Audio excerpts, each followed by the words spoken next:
नमस्कार दोस्तों, मैं हंसराज चौधरी आपका स्वागत करता हूं अतुल्य भारत ज्योग्राफी के यूट्यूब चैनल पर। दोस्तों, आज का हमारा टॉपिक है ओजोन परत में क्षरण। लेकिन इस टॉपिक को समझने से पहले हमें ये पता होना चाहिए कि ओजोन परत क्या है, ओजोन गैस कहाँ पे पाई जाती है और मनुष्य के लिए ओजोन गैस का क्या महत्व है। ठीक है, तो आज का हमारा टॉपिक है ओजोन परत में क्षरण, ओजोन लेयर डिप्लेशन। जब हम ओजोन परत की बात करते हैं तो हमें यह पता है कि हमारी पृथ्वी है, इसके चारों ओर वायुमंडल का विस्तार पाया जाता है। ठीक है, इस वायुमंडल को कई परतों में विभाजित किया जाता है, जैसे सबसे नीचे क्षोभ मंडल, फिर समताप मंडल, फिर मध्य मंडल, फिर आयन मंडल और लास्ट में है बहिर्मंडल। ठीक है, 5 परतों में विभाजित किया जाता है। कौन कौन सी में? क्षोभ मंडल, समताप मंडल, मध्य मंडल, आयन मंडल तथा बहिर्मंडल। समुद्र तल से 20 से 35 किलोमीटर की ऊंचाई पर, कितनी ऊंचाई पर? 20 से 35 किलोमीटर की ऊंचाई पर, अर्थात समताप मंडल के अंदर। ठीक है, समताप मंडल की ऊंचाई कितनी है? 16 किलोमीटर से लेकर 50 किलोमीटर तक। ठीक है, समताप मंडल की ऊंचाई है 16 किलोमीटर से लेकर 50 किलोमीटर तक। तो इस समताप मंडल के अंदर 20 से 35 किलोमीटर की ऊंचाई पर ओजोन गैस की क्या होती है? अधिकता होती है। इस ओजोन गैस की क्या होती है? अधिकता होती है। ओजोन गैस मतलब O3। 20 से 35 किलोमीटर किस मंडल के अंदर? समताप मंडल के अंदर 20 से 35 किलोमीटर की ऊंचाई पर ओजोन गैस की अधिकता पाई जाती है। इसी कारण इसे ओजोन मंडल कहा जाता है। इसी कारण इसे क्या कहा जाता है? 20 से 35 किलोमीटर के क्षेत्र को ओजोन गैस की अधिकता के कारण ओजोन मंडल कहा जाता है। यह प्रश्न कई बार पूछा गया है। प्रतियोगी परीक्षा की जब हम बात करते हैं तो सवाल किस प्रकार से बनता है? पहला, ओजोन गैस का अधिक विस्तार किस मंडल में पाया जाता है? ऑप्शन अपने आ जाते हैं क्षोभ मंडल, समताप मंडल, मध्य मंडल, आयन मंडल में से कोई 4 आ जाते हैं। तो हमें ये याद रखना है कि ओजोन गैस की अधिकता किस मंडल में पाई जाती है? समताप मंडल में पाई जाती है। ठीक है, किस ऊंचाई पर पाई जाती है? तो 20 से 35 किलोमीटर की ऊंचाई पर ओजोन गैस की क्या पाई जाती है? अधिकता पाई जाती है। इस कारण इसे ओजोन मंडल भी कहा जाता है। ठीक है, ये तो हो गया हमारा ओजोन मंडल। अब ये ओजोन गैस हमारे क्या काम आती है? तो क्या काम आती है? देखिए, यहां पर सूर्य है, इस सूर्य से विकिरित किरणें पृथ्वी की तरफ आती है। सूर्य से विकिरण ऊर्जा का उत्सर्जन होता है और यह विकिरण ऊर्जा पृथ्वी की तरफ आती है। इनमें पराबैंगनी किरणों इंग्लिश में कहा जाता है इनको UV रेज। ठीक है, पूरा नाम है इनका अल्ट्रा वायलेट रेज। तो सूर्य से आने वाली पराबैंगनी किरणों की क्या होती है? मात्रा पाई जाती है। पराबैंगनी किरणें क्या होती है? कि बैंगनी रंग से छोटे तरंगदैर्घ्य वाली जो तरंगें होती है उनको क्या कहा जाता है? पराबैंगनी तरंग किरणें कहा जाता है। किसे कहा जाता है? बैंगनी रंग से छोटे तरंगदैर्घ्य वाली किरणों को क्या कहा जाता है? पराबैंगनी किरणें कहा जाता है। इन पराबैंगनी किरणों का तरंगदैर्घ्य 39 गुणा 10 की घात -8 सेंटीमीटर होता है। पराबैंगनी किरणों का तरंग दैर्ध्य कितना होता है? 3900 गुणा 10 की घात -8 सेंटीमीटर होता है। बाई चांस अगर परीक्षा में पूछ ले तो आपको ये याद होना चाहिए कि पराबैंगनी किरणें क्या होती है? कि बैंगनी रंग से छोटे तरंग दैर्ध्य वाली किरणों को क्या कहा जाता है? पराबैंगनी किरणें कहा जाता है। और इनका तरंग दैर्ध्य 3900 गुणा 10 की घात -8 सेंटीमीटर होता है। तो जब ये सूर्य से आने वाली पराबैंगनी किरणें यहाँ पहुँचती है तो ओजोन मंडल में उपस्थित ओजोन गैस इन पराबैंगनी किरणों का क्या करती है? अवशोषण करती है। पराबैंगनी किरणों का क्या करती है? अवशोषण करती है और उन्हें पृथ्वी पर आने से रोकती है। कौन सी गैस? Ozone gas. ये क्वेश्चन पूछा भी जाता है कि हमारे लिए ओजोन गैस का सर्वप्रमुख उपयोग क्या है? तो क्या है? ओजोन गैस सूर्य से आने वाली पराबैंगनी किरणों को अवशोषित करके धरातल पर आने से रोकती है। ठीक है, तो ये आपको समझ में आया होगा कि ओजोन परत किस काम आती है, ओजोन मंडल क्या है, किस ऊंचाई पर पाया जाता है। क्या पढ़ा हमने कि पृथ्वी के चारों ओर वायुमंडल का विस्तार है। वायुमंडल को कई परतों में विभाजित किया गया है, जिनमें से क्षोभ मंडल, समताप मंडल, मध्य मंडल, आयन मंडल तथा बहिर्मंडल है। समताप मंडल का विस्तार 16 किलोमीटर से लेकर 50 किलोमीटर की ऊंचाई तक पाया जाता है। इस समताप मंडल में 20 से 35 किलोमीटर की ऊंचाई पर ओजोन गैस की क्या होती है? अधिकता होती है। इस कारण इसे क्या कहा जाता है? ओजोन मंडल कहा जाता है। सूर्य से आने वाली पराबैंगनी किरणों का यह ओजोन गैस या ओजोन मंडल अवशोषण करता है और उन्हें धरातल पर आने से रोकता है। ठीक है, इस कारण ओजोन मंडल को पृथ्वी का रक्षा कवच भी कहा जाता है। ये ध्यान रखिएगा आप, किस मंडल को पृथ्वी का रक्षा कवच भी कहा जाता है? तो ओजोन मंडल को पृथ्वी का रक्षा कवच भी कहा जाता है। क्यों कहा जाता है? क्योंकि ओजोन गैस या ओजोन मंडल सूर्य से आने वाली पराबैंगनी किरणों को धरातल पर आने से रोकती है। ठीक है, अब हम बात करते हैं ओजोन परत में क्षरण की, कि ओजोन परत में क्षरण से क्या तात्पर्य है। देखिए, वायुमंडल में ओजोन गैस की क्या पाई जाती है? सघनता पाई जाती है। लेकिन किन्हीं कारणों से किन्हीं स्थानों पर जब यह सघनता कम हो जाती है तो उसे ओजोन परत में क्षरण कहा जाता है। क्या कहा हमने? जब ओजोन गैस की सघनता कम हो जाती है तो इसे ओजोन क्षरण कहा जाता है। ठीक है, ये आपको याद रखना है कि ओजोन गैस की सघनता में जो कमी होती है उसे ही क्या कहा जाता है? ओजोन क्षरण कहा जाता है।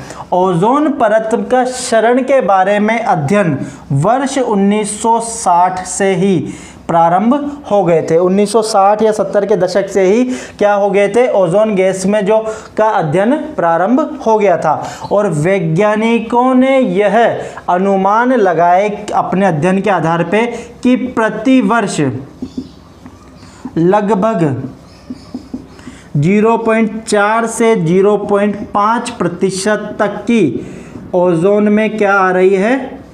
कमी आ रही है। ये चीज़ ध्यान रखना आपको कि प्रति वर्ष लगभग 0.4 से 0.5% की क्या आ रही है? कमी आ रही है वायुमंडल में ओजोन गैस की सघनता में। या हम इसको यूं कह सकते हैं कि प्रति दशक लगभग 4 से 5% की क्या आ रही है, ओजोन गैस में कमी आ रही है। तो क्या पढ़ा हमने, वर्ष 1960-70 के दशक से ओजोन परत के अध्ययन प्रारंभ हो गए थे।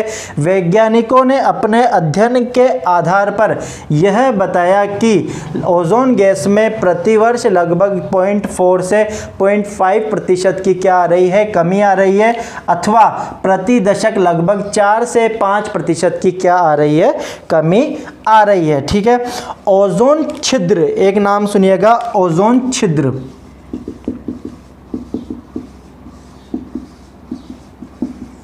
आपने नाम सुना होगा ओजोन छिद्र। ठीक है। ओजोन छिद्र क्या है कि जब ओजोन परत की सघनता में काफ़ी ज़्यादा कमी आ जाती है तो वह एक छिद्र के समान प्रतीत होता है, उसे क्या कहा गया है, ओजोन छिद्र कहा गया है। इस ओजोन परत में छिद्र का सर्वप्रथम पता जोसेफ फॉरमैन नामक वैज्ञानिक ने वर्ष 1985 में लगाया था। ठीक है। आपको ये ध्यान रखना है कि ओजोन छिद्र का सर्वप्रथम पता किसने लगाया था, जोसेफ फॉरमैन नामक वैज्ञानिक ने वर्ष 1985 में लगाया था। कहां पर,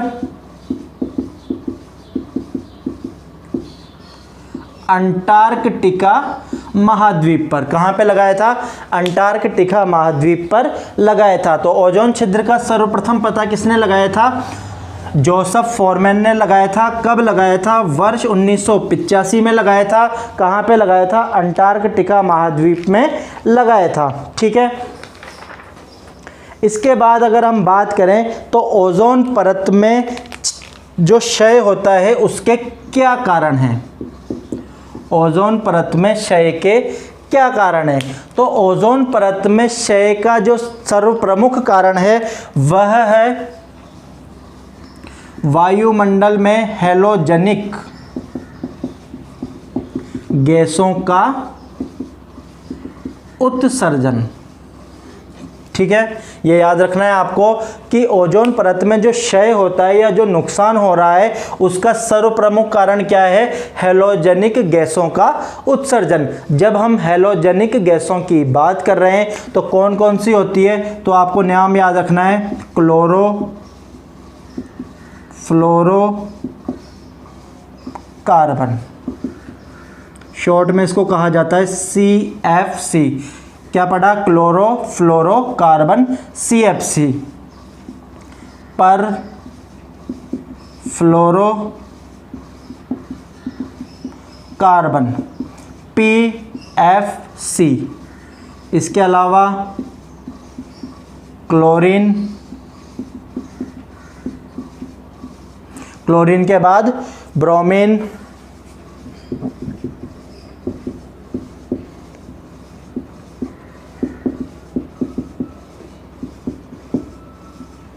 methyl chloroform,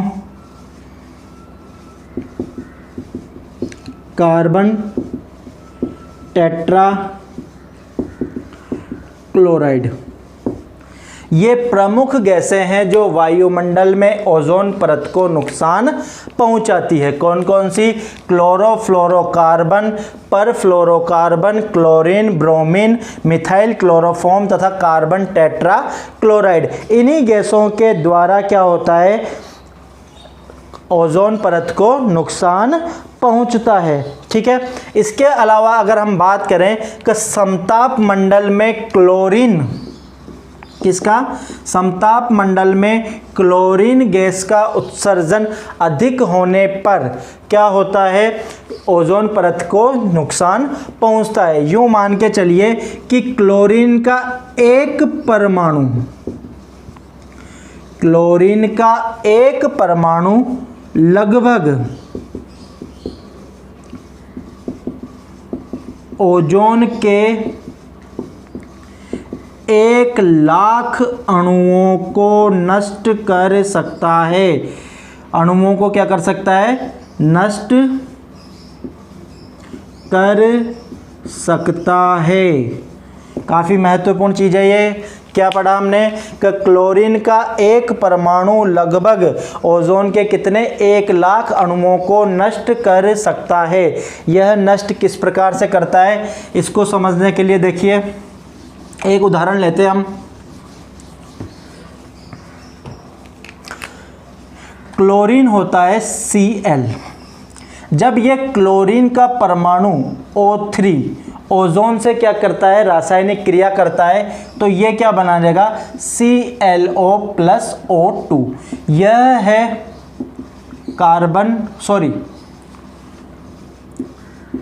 chlorine mono oxide.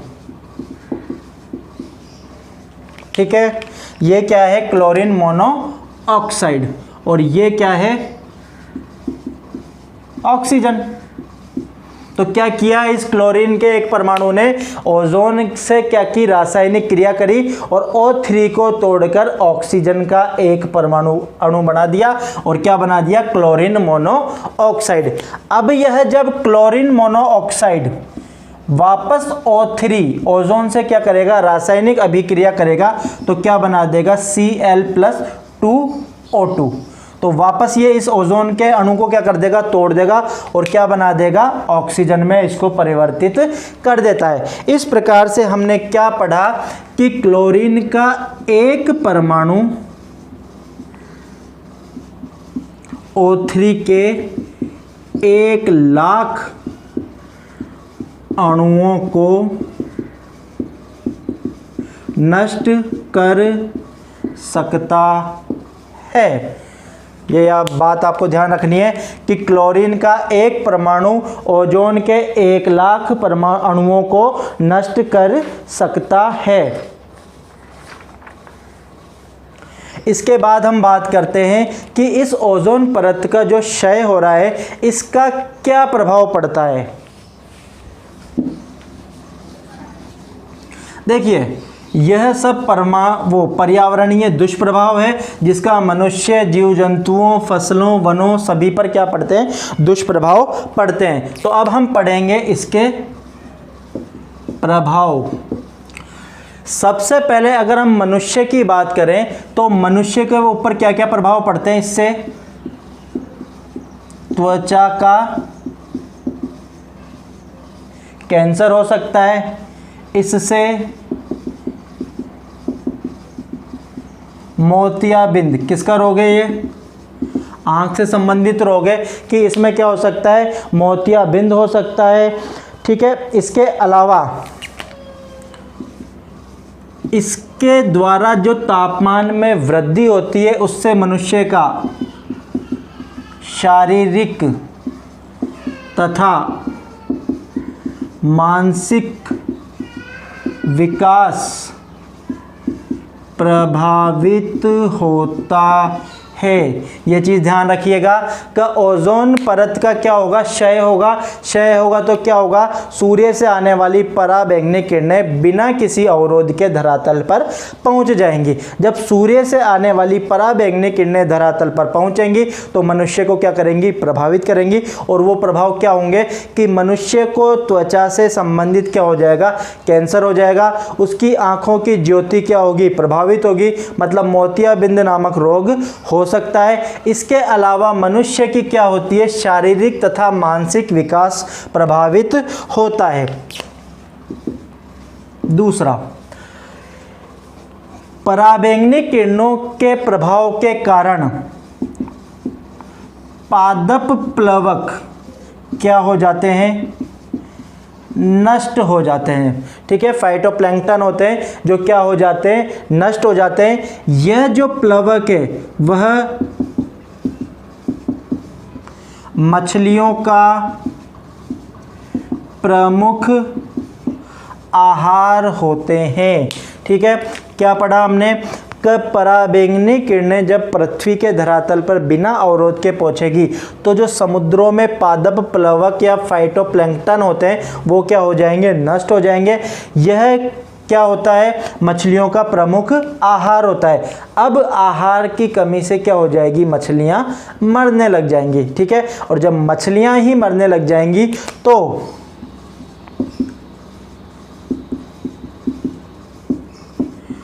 खाद्य श्रृंखला या खाद्य चक्र क्या होगा, प्रभावित होगा। आप एक चीज़ जानते हैं कि समुद्रों से जो मछलियां आती है वो मनुष्य के भी आहार का क्या है, प्रमुख अंग है। तो छोटी मछलियों को बड़ी मछलियां खाती है, तो एक पूरी की पूरी जो श्रृंखला है खाद्य की वो क्या हो जाएगी, प्रभावित हो जाएगी। तीसरी चीज, पृथ्वी पर पराबैंगनी किरणों के कारण तापमान में क्या होगी, वृद्धि होगी। तापमान में वृद्धि होने से ध्रुवों पर जमी बर्फ पिघलेगी। ठीक है, जब ध्रुवों पर जमी हुई बर्फ पिघलेगी तो क्या होगा, समुद्र के जल स्तर में वृद्धि होगी, और जब समुद्र के जल स्तर में वृद्धि होगी तो तटीय नगरों पर डूबने का क्या आ जाएगा, खतरा आ जाएगा। सिंपल सी चीज़ है, ग्लोबल वार्मिंग हमने पढ़ा है, नाम सुना है कि तापमान में वृद्धि हो गई। तापमान में वृद्धि होने से क्या होगा, जो ध्रुवों पर बर्फ जमी हुई है वह बर्फ क्या होगी, पिघलने लगेगी। और जब ध्रुवों की जमी हुई बर्फ पिघलने लगेगी तो उससे समुद्र के जल स्तर में क्या होती है, वृद्धि होगी। और समुद्र के जल स्तर में वृद्धि होने से जो तटीय नगर हैं उन पर डूबने का खतरा आ जाएगा। ठीक है, इसके अलावा मनुष्य की रोग प्रतिरोधक क्षमता भी क्या होती है, कम होती है। रोग प्रतिरोधक क्षमता भी क्या हो जाती है, कम हो जाती है। ओजोन परत में क्षय के कारण जो पराबैंगनी किरणें धरातल पर आएंगी उससे क्या हो जाएगा, रोग प्रतिरोधक क्षमता भी क्या हो जाती है, कम हो जाती है। इसके अलावा और अगर हम बात करें तो इसके द्वारा फसलों की वृद्धि तथा गुणवत्ता भी क्या होती है, प्रभावित होती है। फसलों की वृद्धि तथा गुणवत्ता भी क्या होती है, प्रभावित होती है। इसको एक उदाहरण के द्वारा समझ सकते हैं कि हमें पता है कि गेहूं एक प्रमुख खाद्य फसल है जो रबी की फसलों के अंतर्गत आता है, अर्थात इसको तुलनात्मक रूप से पकने के लिए कम तापमान की आवश्यकता होती है। लेकिन पराबैंगनी किरणों के प्रभाव से जब तापमान में वृद्धि हो जाएगी तो गेहूं की फसल की वृद्धि और गुणवत्ता क्या होगी, प्रभावित होगी। ठीक है, तो ये प्रभाव हैं जो ओजोन परत में क्षय होने से मनुष्य तथा पर्यावरण पर पड़ते हैं। क्या क्या पढ़ा हमने, कि मनुष्य को त्वचा का कैंसर हो जाता है, आंखों की ज्योति प्रभावित होती है तथा शारीरिक तथा मानसिक विकास प्रभावित होता है। मनुष्य की रोग प्रतिरोधक क्षमता भी क्या हो जाती है, कम हो जाती है। समुद्रों में पादप प्लवक नष्ट हो जाते हैं। यह पादप प्लवक मछलियों का प्रमुख आहार होता है, जिससे खाद्य चक्र तथा खाद्य श्रृंखला क्या होती है, प्रभावित होती है। इससे पृथ्वी के तापमान में क्या होती है, वृद्धि होती है, जिससे ध्रुवों पर जमी हुई बर्फ पिघलेगी, जिससे क्या होगा, समुद्र के जल स्तर में वृद्धि होगी, जिससे तटीय नगरों पर डूबने का खतरा बढ़ जाएगा। इसके अलावा फसलों की वृद्धि तथा गुणवत्ता क्या होती है, प्रभावित होती है। इसके बाद बात करते हैं हम कि इस ओजोन परत में जो क्षय हो रहा है इसको रोकने के लिए वैश्विक स्तर पे क्या क्या प्रयास किए गए हैं और वर्तमान में क्या क्या प्रयास किए जा रहे हैं। ठीक है, तो इसको रोकने के लिए किए गए प्रयास। ओजोन परत में क्षय को रोकने के लिए किए गए प्रयासों की बात करें तो वर्ष 1987 में, ठीक है, ये वर्ष ध्यान रखना है आपको, वर्ष 1987 में UNEP United Nations Environment Programme, संयुक्त राष्ट्र संघ पर्यावरण कार्यक्रम के अंतर्गत मॉन्ट्रियल, यह मॉन्ट्रियल कहाँ पर है? कनाडा में है। विश्व के विकसित तथा विकासशील देशों का एक सम्मेलन आयोजित किया गया। ठीक है, इसमें से जो प्रश्न पूछते गए हैं वो ध्यान रखिएगा। पहली चीज, किस वर्ष में? वर्ष 1987 में। कहां पर? मॉन्ट्रियल, कनाडा में। क्या किया गया? विश्व के विकसित तथा विकासशील देशों का एक सम्मेलन आयोजित किया गया। इस सम्मेलन का आयोजन का प्रमुख उद्देश्य क्या था? कि ओजोन परत में होने वाले नुकसान को रोकने के लिए कुछ आवश्यक कदम उठाए जाएं। इस मॉन्ट्रियल जो प्रोटोकॉल है या जो मॉन्ट्रियल समझौता है, इसके अंतर्गत ओजोन क्षरण के लिए उत्तरदायी गैसों, कौन कौन सी गैसें हमने बात करी थी? हैलोजनिक गैसें। ठीक है, हैलोजनिक गैसों में कौन कौन सी पढ़ी थी हमने? क्लोरो फ्लोरो कार्बन, इसके अलावा क्लोरीन, कार्बन टेट्रा क्लोराइड, ट्राइक्लोरोइथेन, ट्राइक्लोरोइथेन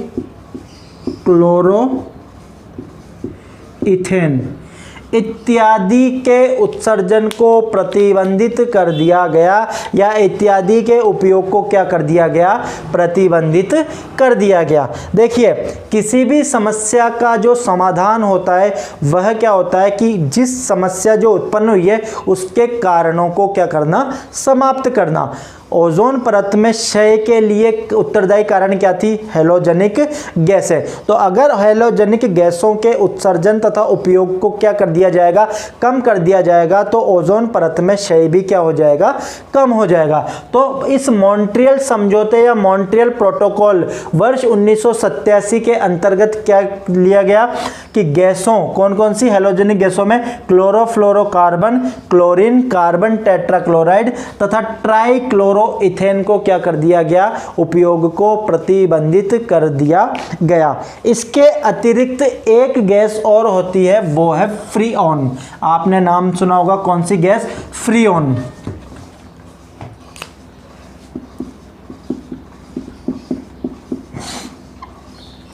इस फ्रीऑन गैस का प्रयोग रेफ्रिजरेटर्स,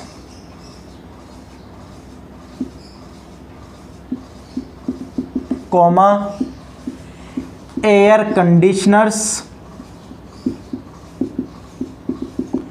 इसके अलावा सोफों में काम में आने वाले फोम में प्रयोग किया जाता है। कौन सी गैस? फ्रीऑन गैस का जो उपयोग है वो रेफ्रिजरेटर्स जो हमारे फ्रिज है, एयर कंडीशनर्स जो हमारे एसी हैं, तथा सोफे में जो फोम काम में आ जाता है, इनमें उपयोग में लिया जाता है। तो इसके प्रयोग को भी क्या किया गया? प्रतिबंधित किया गया। इसके अलावा अगर हम बात करें तो 16 सितंबर को, प्रतिवर्ष 16 सितंबर को अंतर्राष्ट्रीय ओजोन दिवस मनाया जाता है। प्रतिवर्ष 16 सितंबर को क्या मनाया जाता है? अंतर्राष्ट्रीय ओजोन दिवस मनाया जाता है। इसके आयोजन का प्रमुख उद्देश्य है लोगों को ओजोन परत में होने वाले क्षय के बारे में जागरूक करना कि ओजोन परत में होने वाले क्षय को हम किस प्रकार से रोक सकते हैं। ठीक है, तो ये हमने पढ़ा ओजोन परत में क्षय। Ozone layer depletion. क्या क्या हमने पढ़ा कि ओजोन परत का विस्तार समताप मंडल में पाया जाता है, 20 से 35 किलोमीटर की ऊंचाई पे पाया जाता है। ओजोन परत सूर्य से आने वाली पराबैंगनी विकिरणों को धरातल पर आने से रोकती है। ठीक है, ओजोन परत में क्षय के क्या क्या कारण है? तो हेलोजेनिक गैसों का उत्सर्जन प्रमुख कारण है। हेलोजेनिक गैसों में हमने पढ़ा chlorofluorocarbon, chlorine, bromine, carbon tetrachloride इत्यादि। अब इसका प्रभाव क्या पड़ता है? तो मनुष्य को त्वचा का कैंसर हो सकता है, मनुष्य की शारीरिक तथा मानसिक वृद्धि क्या होती है? प्रभावित होती है, मनुष्य को आंखों की दृष्टि जा सकती है, मोतियाबिंद रोग हो सकता है। इसके अलावा रोग प्रतिरोधक क्षमता कम होती है, फसलों की वृद्धि तथा गुणवत्ता में क्या होती है? प्रभावित होती है। खाद्य श्रृंखला तथा खाद्य चक्र प्रभावित होता है। कैसे? समुद्रों में मिलने वाला जो फाइटोप्लैंक्टन है, जो पादप प्लवक है, वो क्या हो जाता है? नष्ट हो जाता है, जो मछलियों का क्या है? प्रमुख आहार होता है। इसके अलावा हमने पढ़ा कि पराबैंगनी किरणों के कारण धरातल के तापमान में क्या हो जाती है? वृद्धि हो जाती है, जिससे क्या होगा? ध्रुवों पर जमी हुई बर्फ पिघलेगी, जिससे समुद्र का जल स्तर बढ़ने के कारण तटीय नगरों पर डूबने का खतरा बढ़ जाता है। उसके बाद हमने इसका क्या पढ़ा कि इसको रोकने के लिए क्या क्या प्रयास वैश्विक स्तर पे किए गए हैं। तो वर्ष 1987 में यूएनईपी क्या है? संयुक्त राष्ट्र संघ पर्यावरणीय कार्यक्रम के अंतर्गत मॉन्ट्रियल कनाडा का जो शहर है, वहां पर विश्व के विकसित तथा विकासशील देशों का एक सम्मेलन आयोजित किया गया।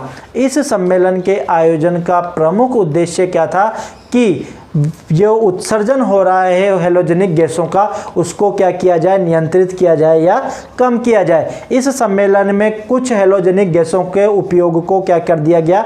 प्रतिबंधित कर दिया गया, जैसे CFC है, क्लोरीन है, इसके अलावा कार्बन टेट्राक्लोराइड और ट्राइक्लोरोइथेन इत्यादि गैसें हैं। इसके अलावा प्रतिवर्ष 16 सितंबर को क्या मनाया जाता है?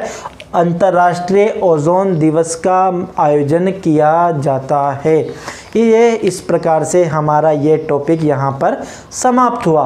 उम्मीद करता हूँ मेरे द्वारा जो आपको टॉपिक पढ़ाए जा रहे हैं वो आपको समझ में आ रहे होंगे। अगर आपको किसी भी टॉपिक में कोई भी दिक्कत है तो आप कमेंट बॉक्स में नीचे लिख सकते हैं। आपकी समस्या का समाधान शीघ्र अतिशीघ्र किया जाएगा। अगर आपको ये वीडियोस अच्छे लग रहे हैं तो इसको ज़्यादा से ज़्यादा लाइक, शेयर तथा सब्सक्राइब कीजिए तथा अपने मित्रों को भी बताइए। देखिए, जो इस उद्देश्य है वो है हमारा कि अधिक से अधिक तक लोगों के पास ये वीडियोस पहुँचे और अधिक से अधिक लोग इसके द्वारा लाभान्वित हो। अगले वीडियो में किसी नए टॉपिक के साथ आपके समक्ष फिर से आएंगे। तब तक के लिए धन्यवाद।